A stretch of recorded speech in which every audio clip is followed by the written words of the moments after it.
जय हिंद दोस्तों, मेरा नाम है अनिरुद्ध और मैं आप सभी का वेलकम करता हूं करियर विल आईएएस पर। दोस्तों, अमेरिका का worst fear is coming out to be true. Petrodollar, जिसको अमेरिका अपना गुरूर मानता था कि दुनिया भर में होने वाला जो कच्चे तेल का व्यापार है वो यूएस डॉलर में होता है, उसको लेकर अब दोस्तों रिपोर्ट सामने आ रही है दैट पेट्रो डॉलर की डील्स में हमें भारी गिरावट देखने को मिली है। आप लोग यहां पे देख सकते हैं ये वाली डेवलपमेंट दोस्तों जस्ट आज से एक दो दिन पहले सामने आई है। पेट्रो डॉलर डील्स में डिक्लाइन देखने को मिला है एंड इसमें जो सबसे बड़ा योगदान है दैट इज जो ब्रिक्स कंट्रीज हैं वो यहां पर जो भी ऑयल की ट्रेडिंग कर रही हैं उसमें वो लोग अब यूएस डॉलर का इस्तेमाल नहीं कर रही हैं और बल्कि वो लोग उसके साथ साथ में एक नए ग्लोबल पेमेंट सिस्टम का भी यहां पे निर्माण करने में लग चुकी हैं। आप यहां पे देख सकते हैं ये रिपोर्ट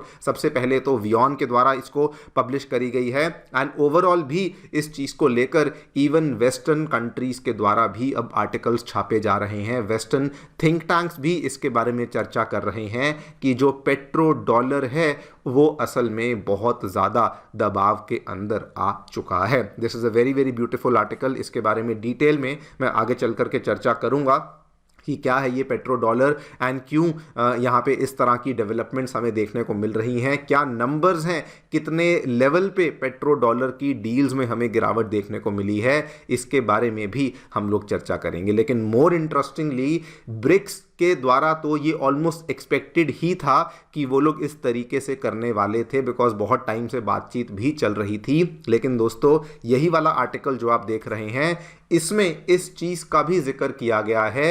यूरोपियन यूनियन में से क्रिस्टीना लेगार्ड, आपको याद होगा ये वही वाली लीडर हैं जो कि एक टाइम पे आईएमएफ की मैनेजिंग डायरेक्टर भी थी। 7-8 साल के लिए इन्होंने उस पद को होल्ड किया था। ये वही वाली आज के टाइम पे ये यूरोपियन यूनियन के एक बहुत बड़े बैंक की वहाँ पे चीफ हैं और इन्होंने भी इस चीज़ का जिक्र किया है दैट यस, दुनिया भर में जो यूएस डॉलर के ऊपर ओवर रिलायंस बनी हुई है उसको हमें ब्रेक करना होगा, हमें उससे अपने आप को दूर ले जाना होगा। उन्होंने क्या कहा है उसके बारे में चर्चा भी मैं करूँगा।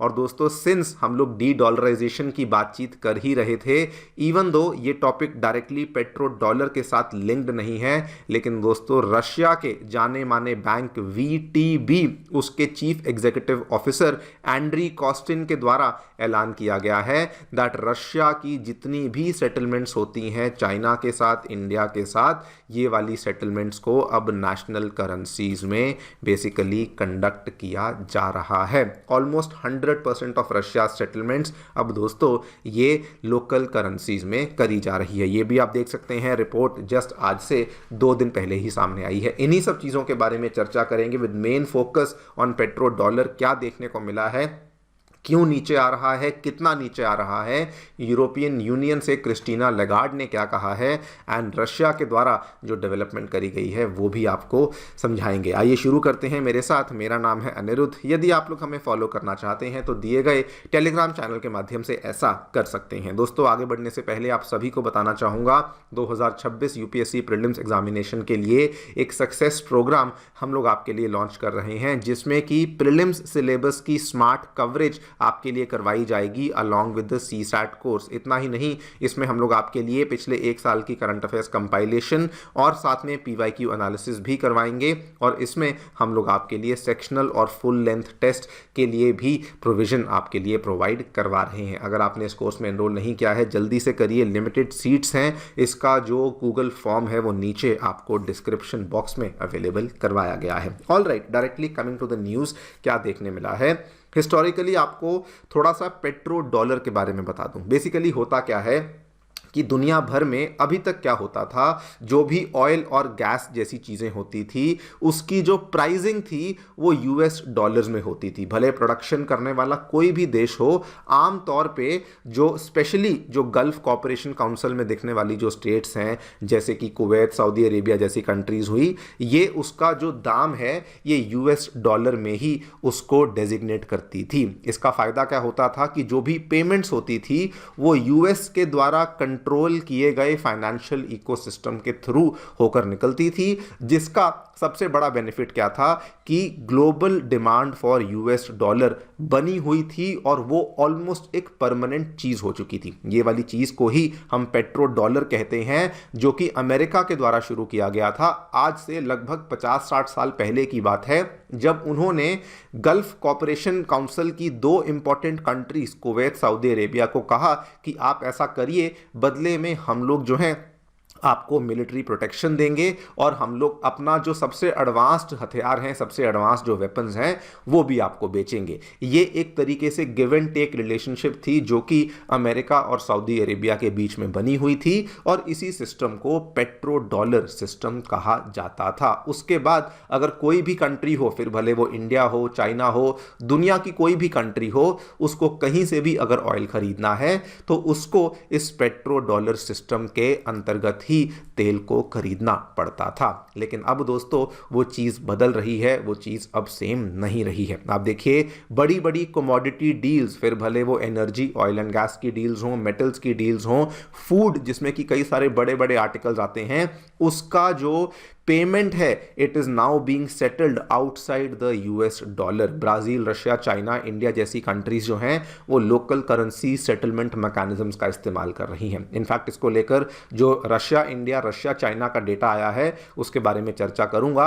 लेकिन ये वाला जो ट्रेंड है ये ब्रिक्स कंट्रीज के बीच में बहुत ही ज़्यादा विजिबली हमें देखने को मिलता है और ये चीज़ बहुत क्रूशल बन जाती है बिकॉज इससे हमें ये मैसेज मिलता है कि ब्रिक्स जो है it is no longer just a political grouping, बल्कि अब वो अपना एक पैरेलल इकोनॉमिक इंफ्रास्ट्रक्चर खड़े कर रहे हैं जिसमें कि करेंसी ट्रेड की जगह वो लोकल करेंसीज में व्यापार कर रहे हैं, ऑल्टरनेटिव पेमेंट सिस्टम्स को लेकर आ रहे हैं और अमेरिका के ऊपर अपनी रिलायंस को कम कर रहे हैं। Coming to the numbers, petrodollar की डील्स में कितनी बड़ी गिरावट देखने को मिली है।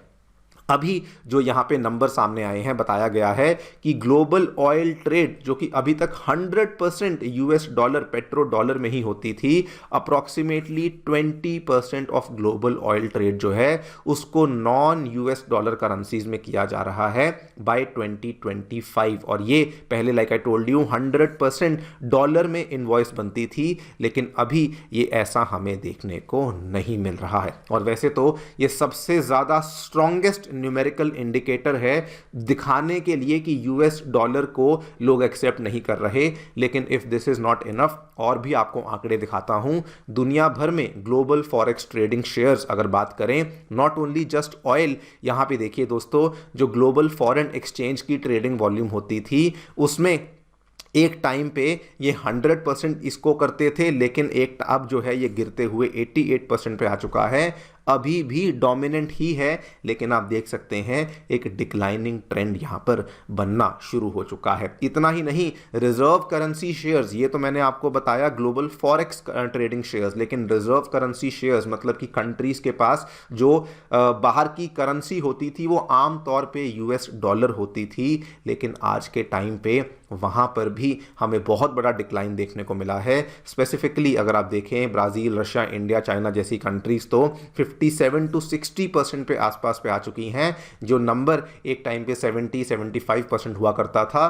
कंट्रीज इस चीज को लेके ग्लोट किया करती थी, शो ऑफ किया करती थी कि हमारे पास इतने यूएस डॉलर्स हैं, लेकिन आज जो ट्रेंड है वो कंप्लीटली उल्टा हो चुका है। कंट्रीज उसी यूएस डॉलर को बेचने में लग चुकी हैं। बड़ा क्लियर कट है, petro dollar is definitely under pressure. वैसे आपको बता दूं वेनेजुएला का पूरा जो इंसिडेंट हुआ था, जो वहां पे कोशिश करी गई थी उसके ऑयल सेक्टर को जब्त करने की, कंट्रोल करने की, वो दोस्तों इसी पर्टिकुलर चीज के लिए करी गई थी। खैर, the petro dollar is totally under pressure. जो मैंने आपके साथ आर्टिकल यहाँ पे शेयर किया वो बताता है कि इसके पीछे और भी कई सारे कारण हैं। सबसे पहले जो कारण है, एक तो अभी तक क्या था कि oil was the dominant global energy source, मतलब कि अधिकतर तौर पे तेल का ही यहाँ पे रिक्वायरमेंट माना जाता था, लेकिन अब वैसा नहीं है। अब अगर आप देखें बड़ी बड़ी कंट्रीज तो इससे दूर जा ही रही हैं, ग्रीन ऑल्टरनेटिव्स को तलाश रही हैं, लेकिन इवन जो गल्फ की स्टेट्स हैं, जो मिडल ईस्ट की स्टेट्स हैं,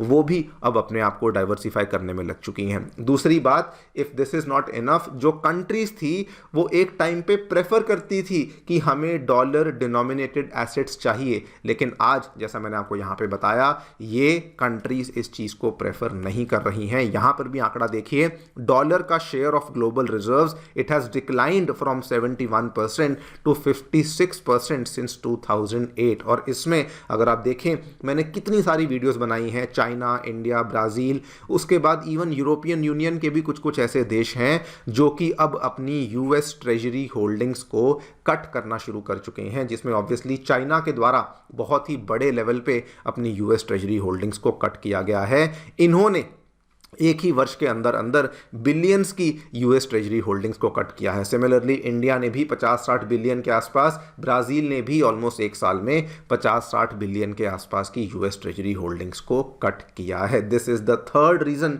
जिसकी वजह से कह रहे हैं that petro dollar under pressure आ चुका है। एंड लास्टली द रीजन कि इसके ऊपर इतना दबाव बन रहा है, अभी तक यूएस का जो फाइनेंशियल सिस्टम था ये न्यूट्रल माना जाता था, ट्रांसपेरेंट माना जाता था, लेकिन अभी ऑब्वियसली ऐसा नहीं है। आप लोग भी जानते हैं मैं ऐसा क्यों कह रहा हूं। पिछले एक वर्ष से स्पेसिफिकली जो पॉलिसीज हम लोग देख रहे हैं, यूएसए का फाइनेंशियल सिस्टम ना तो वो न्यूट्रल है और ओपन तो बिल्कुल भी नहीं है। इसी के चलते अगर आप देखें, यूरोप ने भी इस चीज़ को रियलाइज़ किया, एक्नॉलेज किया, और इसीलिए क्रिस्टीना लेगार्ड जो कि आईएमएफ की पहले मैनेजिंग डायरेक्टर रह चुकी हैं, उन्होंने रिसेंटली एक स्टेटमेंट दिया। उन्होंने स्टेटमेंट में क्या दिया, उन्होंने कहा कि दुनिया भर के जो इन्वेस्टर्स हैं वो अनसेटल हो चुके हैं बिकॉज यूएस का इकोनॉमिक बिहेवियर और यूएस की इकोनॉमिक स्ट्रैटेजीज जो हैं ये अनप्रेडिक्टेबल हो चुकी हैं, जिस वजह से उन्होंने इस चीज़ का भी जिक्र किया कि शायद आने वाले टाइम में यूरोप को ना केवल यूएसए के ऊपर अपनी रिलायंस कम करनी चाहिए बल्कि एक ग्लोबल यूरो मूवमेंट की बात भी करी। मतलब कि एक ऐसी मूवमेंट जिसमें कि यूरो को हम लोग आगे लेकर आएं और यूएस डॉलर के ऊपर अपना यहाँ पर जो एक्सपोजर है और जो रिलायंस है उसको यहाँ पे कम करें। और ये दोस्तों जो बातें कह रही थी ये बेसिकली डेटा बैक्ड बातें हैं। अगर आप इस चार्ट को ध्यान से देखें, पिछले 7-8 वर्षों से ये दिखाता है कि यूएस डॉलर जो कि अभी तक दुनिया भर की ऑफिशियल करेंसी रिजर्व्स को डोमिनेट किया करता था, अब वैसा बिल्कुल भी नहीं है। ये लाल रंग का जो बार है ये यूएस डॉलर को शोकेस करता है। एंड जस्ट देखते चलिए ये बार नीचे आता जा रहा है। एक टाइम पे ये जो बार है ये यहाँ पर था, लेकिन आज के टाइम पे ये बार आपको इसके नीचे देखने मिल रहा है। सिमिलरली यूरो का जो यहाँ पर बेसिकली कंट्रीब्यूशन है वो ऑलमोस्ट बराबर चल रहा है, लेकिन मोस्ट इंपॉर्टेंट चीज़ जो इसमें देखने वाली है, अदर करेंसीज का जो कंट्रीब्यूशन है वो यहाँ पे बढ़ता जा रहा है। और यही इस चीज़ को क्लियर कर दिखाता है that yes petro dollar is definitely under massive pressure. इसी चीज़ का जिक्र इन्होंने भी किया और इसीलिए इन्होंने यूएस डॉलर की सुप्रीमेसी को भी क्वेश्चन किया और साथ में ग्लोबल यूरो मूवमेंट की भी बात करी। और दोस्तों वैसे तो अगेन ये वाला जो टॉपिक है ये इसके साथ डायरेक्टली रिलेटेड नहीं है, लेकिन ये डी डॉलराइजेशन के ही साथ जुड़ा हुआ है कि रशिया ने भी अब ऐलान किया है दैट उनका जो इंडिया के साथ व्यापार है और चाइना के साथ जो व्यापार है वो अब ऑलमोस्ट एंटायरली लोकल करेंसीज में ही सेटल हो रहा है। किसी प्रकार का डॉलर का इस्तेमाल नहीं, कोई इंटरमीडियरी कन्वर्जन का खर्चा नहीं और किसी प्रकार का एक्सपोजर भी अब डॉलर के रिस्क को ये लोग नहीं कर रहे हैं। स्टेटमेंट आपको दिखाता हूँ, ये उनके जो वीटीबी बैंक के CEO हैं मिस्टर कॉस्टिन, उन्होंने कहा, ध्यान से देखिए, कि अगर हम रशिया की सेटलमेंट्स को देखें with partners like China and India तो 100% we have switch to national currencies यानी कि रूबल, युआन एंड रूपी। उसके बाद इन्होंने EAEU कंट्रीज जो इनका वो बनता है ईस्टर्न यूरोप वाली जो कंट्रीज़ के साथ इनका इकोनॉमिक यूनियन बनता है, जिसको यूरेशियन इकोनॉमिक यूनियन भी कहा जाता है। वहाँ पर इनका जो सेटलमेंट है रूबल्स में वो 90% है, और ब्रिक्स के अंदर जो टोटल सेटलमेंट नेशनल करेंसीज में है वो ऑलरेडी 60% क्रॉस कर चुका है। ये भी दोस्तों अगेन आपके सामने एविडेंस है, प्रमाण है कि जी हाँ, जो डी डॉलराइजेशन है वो यहाँ पर भी बहुत ही बड़े लेवल पे चल रहा है। अब आप देखिए ये क्यों मैटर करता है। पहले क्या होता था, local currency trade experimental basis पे हो रहा था, ट्रायल बेसिस पे चल रहा था, और अगर होता भी था तो स्मॉल वॉल्यूम्स तक ही लिमिटेड था। लेकिन अब ये बड़े लेवल पे हो चुका है। कोर लेवल पे बायलैटरल ट्रेड जो है वो लोकल करेंसीज में होता है, जिसमें एनर्जी, डिफेंस, फर्टिलाइजर्स, कमोडिटीज सभी चीज़ों को अब आपस जो लोग हैं वो लोकल करेंसीज में ही यहाँ पे कर रहे हैं। देखते हैं आगे चल कर के क्या होता है। But whatever we have discussed, और अप अंटिल नाउ मैंने कई सारी वीडियोज़ में कवर किया है, आरबीआई हो, ब्राज़ील का बैंक हो, चाइना हो, उनके द्वारा जो भी ट्रेंड्स हम लोग विटनेस कर रहे हैं, आई थिंक ये बहुत ही बड़े लेवल पे बहुत ट्रू है दैट डी डॉलराइजेशन अब बहुत बड़े लेवल पे चल रही है। और जो सबसे वर्स्ट फियर था पेट्रो डॉलर, वहाँ पर भी अब हमें क्रैक्स देखने को मिल रहे हैं। आप लोग जो भी सोचते हैं मुझे डेफिनेटली बताएं कमेंट सेक्शन में। Thank you so much for listening, stay tuned and stay safe.